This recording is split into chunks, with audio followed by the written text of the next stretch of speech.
inilah cakaran harimau Sumatera. Dia biasa memang menggaruk-garukan kukunya. Nah, seperti ini. Terus sampai di sini, dia ketinggiannya sampai di sini. Kira-kira 3 meteran. Dia memang harimau Sumatera tidak bisa memanjat pohon. Sampai di sini kemudian dia turun. Ini sering dilakukan oleh harimau Sumatera. Terlihat sampai keliling di sini, dia menggaruk-garukan kukunya. Nah, ini ada air di puncak bukit ini. Makanya pemburu tahu ini merupakan area dari satwa, karena biasanya pada musim kemarau satwa akan menggunakan air ini sebagai air minum, akan memanfaatkan air ini. Ini tempat minum dari satwa. Kita nggak tahu kenapa ada air di puncak bukit yang segitu tinggi, tapi ini dimanfaatkan satwa untuk minum. Pemburu tahu itu, makanya mereka sering memasang jerat di daerah sini.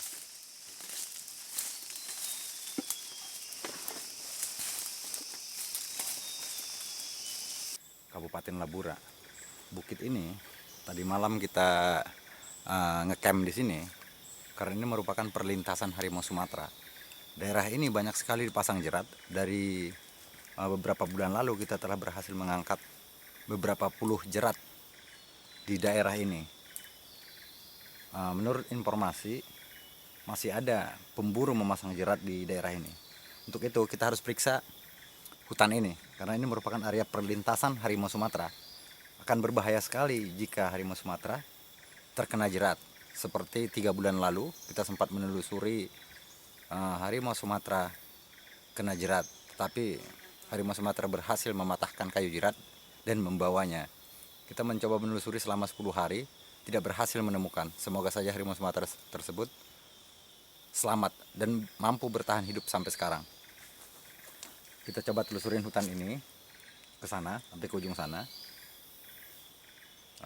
Semoga kita berhasil menemukan jerat pemburu. Kita.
Lepas ini.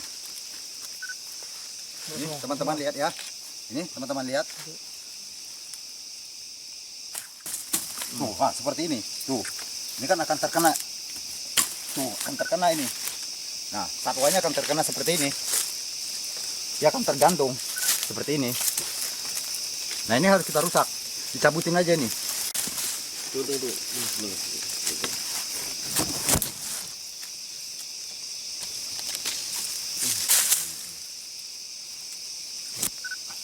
Ini goloknya mana nih? Golok. Ini potong aja nih. Potong sana. Potong.